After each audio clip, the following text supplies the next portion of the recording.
আচ্ছা আমি কি বললাম? হ্যাঁ তোমাকে কি বললাম একটু বলো। আমার তো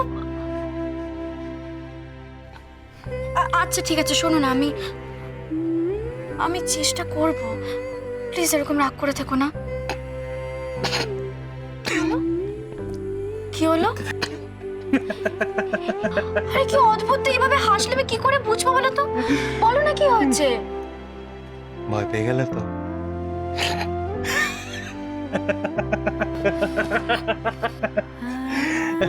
ধুর, আমার না ভালো লাগে না, তুমি সবসময় এইভাবে আমাকে ভয় দেখাও। আচ্ছা বাবা, ঠিক আছে ঠিক আছে, এই দেখো, তাকাও আমার দিকে, তাকাও। আমি আর ভয় পাবো না, প্রমিস। কিন্তু কিন্তু এক্ষুনি এক্ষুনি মানে এক্ষুনি তোমাকে আমায় ইলিশ মাছ ভাজা খাওয়াতে হবে। খাওয়াবে তো? এই ব্যাপার, ঠিক আছে, আমি এক্ষুনি আছি। দাঁড়াও। কি হলো? অনেকটা সময় তো আমার থেকে দূরেই থাকো তুমি, এখন না হয় আমার কাছেই থাকলে। তাই? আপনার মাথাটা বোধহয় একদম খারাপ হয়ে গেছে। দাঁড়াও, আসছি।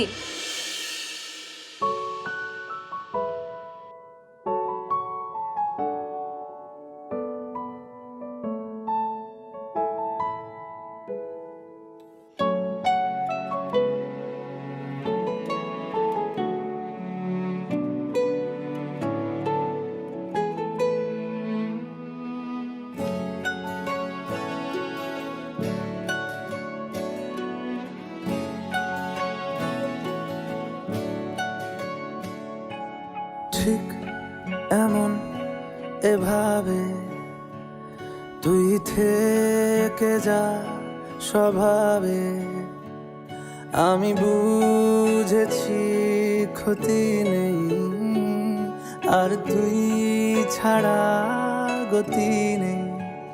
ছুঁয়ে দে আঙুল, ফুটে যাবে ফুল, ভিজে যাবে গা, কথা দেওয়া থাক, গেলে যাবি চোখের বাইরে না। ছুঁয়ে দে আঙুল, ফুটে যাবে ফুল, ভিজে যাবে গা, কথা দেওয়া থাক, গেলে যাবি চোখের বাইরে না। ও, ও, ও, ও,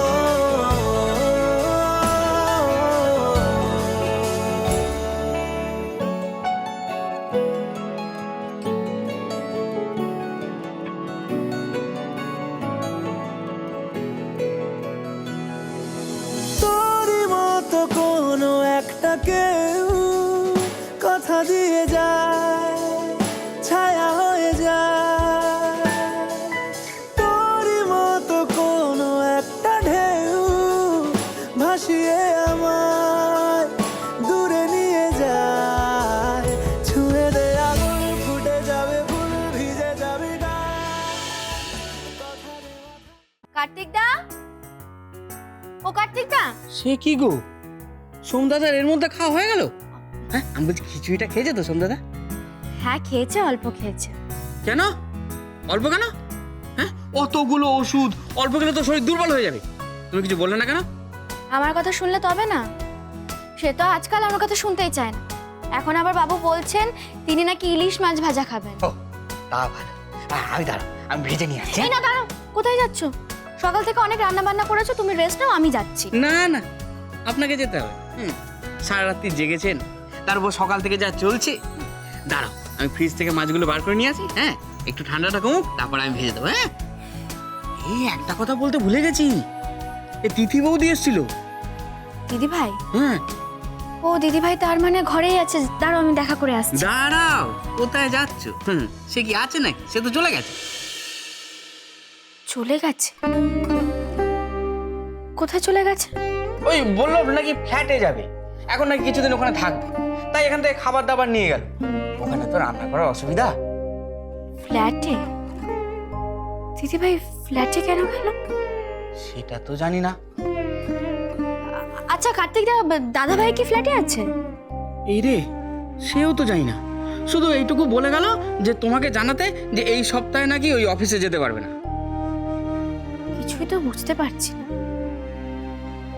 দাদা ভাইও বাড়িতে নেই, দিদি ভাইও আবিরকে নিয়ে ফ্ল্যাটে চলে গেল।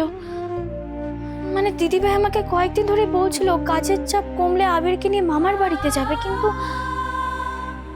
সত্যি কিছু বুঝতে পারছি না। আমিও তো কিছু বুঝতে পারছি না। কি যে হচ্ছে কিছুই বুঝতে পারছি না। আমার কেমন যেন সব গোলমাল হয়ে যাচ্ছে। সেটাই তো আমি বুঝতে পারছি না, হাউ ইজ ইট পসিবল? ও এই নাও। কার্তিকদা তো আলাদা করে নতুন কিছু বলতে পারল না। আচ্ছা তোমার কি মনে হচ্ছে এই ব্যাপারে? আমার তো বারবার একটাই কথা মনে স্ট্রাইক করছে যে জাহ্নবী পুচকুকে ছিনিয়ে নিয়ে চলে গেল নিশ্চয়ই কোনো একটা নিশ্চিত উদ্দেশ্যে করেছিল, কিন্তু তারপরেই আবার ওইভাবে রাস্তায় ওকে বসিয়ে দিয়ে উধাও হয়ে গেল কেন?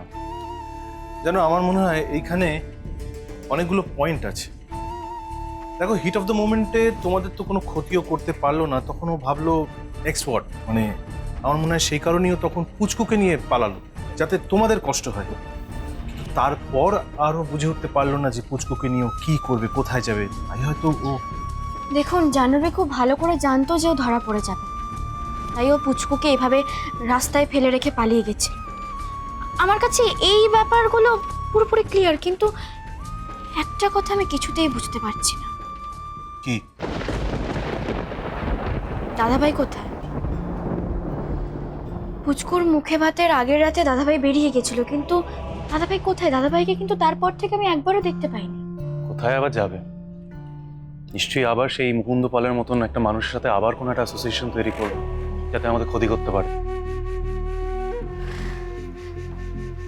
এই দেখেছো, তোমাকে ওষুধটাই দেওয়া হয়নি। না, ওষুধটা খেয়ে নাও। এ নাও ধরো। না মিনু, আমি একটু পরে খাচ্ছি। পরে খাবে মানে কি? এমনিতে টায়ার্ড আছো, একটু পরে ঘুমিয়ে পড়বে, তখন দেখবে আর ওষুধটাই খাওয়া হবে না। নাও ধরো। আরে সোম, ওষুধ খেয়ে নাও, ওষুধ খেয়ে নাও। দেখেছেন তো, আজকাল ও আমার একটাও কথা শুনতে চায় না। কথা না শুনলে একদম বকে দেবেন। ওই দেখো আবার শাসন করা শুরু হয়ে গেল। খাও খাও খাও। না, না খেয়ে শান্তি নেই। দাও দাও, গ্লাসটা দাও। ব্যাস, গুড বয়। হয়েছে? রেখে দিন। শান্তি শান্তি শান্তি। হ্যাঁ, শান্তি। জানো তো, দাদাভাইকে খুঁজে বের করাটা দরকার। কেন জানি না আমার মনটা বারবার কু গাইছে। হঠাৎ করে দাদাভাই ফিরে এলো, আবার চলেও গেল, আমি ঠিক বুঝতে পারছি না। কি আর আবার ফিরে এসেছিল বাড়িতে আমাদের ক্ষতি করার জন্য, সঙ্গে একটা জাহ্নবীকেও জুটিয়েছে। এখন যখন দেখলো যে কিছুই কাজ করছে না, ব্যাস পালিয়ে গেছে নতুন কোনো প্ল্যান তৈরি করার জন্য। কিন্তু সোম, এই প্ল্যানকে আর সাকসেসফুল হতে দেওয়া যাবে না, কোনোভাবেই না। সেজন্য তো আমাদের জানা দরকার দাদাভাই কোথায় আছে। আর আমি না দিদিভাইয়ের ব্যাপারটাও ঠিকভাবে বুঝতে পারছি না। কেন? বৌদির আবার কি হলো? দেখো, দিদিভাই আমাকে কিছুদিন আগেই বলে গেল যে দিদিভাই নাকি আবিরকে নিয়ে দিদিভাইয়ের বাপের বাড়িতে যাচ্ছে। এছাড়া আবির তো খুব একটা ছুটি পায় না, তাই একটু সময় কাটাতে যাচ্ছে আর কি। কিন্তু আজ কার্তিকদার মুখ থেকে শুনলাম দিদিভাই নাকি বেশ কিছু খাবার প্যাক করে নিয়ে ফ্ল্যাটে গেছে। মানে কার্তিকদা তো তাই জানে, আসলে ওখানে রান্না বান্নার ব্যবস্থা নেই, তাই। সে কি? উনি তো এরকম মানুষ নন, মানে দুজন কি দুরকম কথা বলছেন, আমি তো ঠিক বুঝলাম না। আমিও তো ঠিক সেটাই বুঝতে পারছি না। দেখুন জয়রাজবাবু, দিদিভাইকে আমি অনেক দিন ধরে চিনি।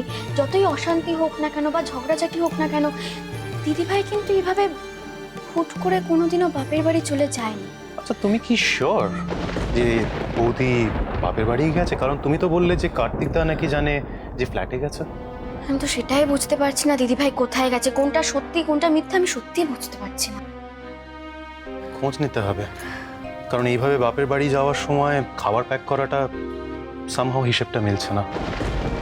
যদিও আমার মনে হচ্ছে যে বৌদি বোধহয় ফাইনালি দাদাভাইকে ডিভোর্স দেওয়ার প্ল্যানটা করে ফেলেছে। কে জানে। দাঁড়া, আমি একটা ফোন করে দেখি। দেখ শুরু তো, একটা ফোন করি, তাহলে পুরো ব্যাপারটা ক্লিয়ার হয়ে যাবে। হ্যাঁ, হ্যালো কাকিমা, আমি মিনু বলছি। আপনারা ভালো আছেন? হ্যাঁ হ্যাঁ, আমরা ভালো আছি। জেঠুমনি বড়মা সবাই ভালো আছে। ও আচ্ছা, হ্যাঁ মানে যখন তখন বৃষ্টি হচ্ছে, আবার রোদ উঠে যাচ্ছে, শরীর খারাপ তো হবে, স্বাভাবিক। সাবধানে থাকবেন।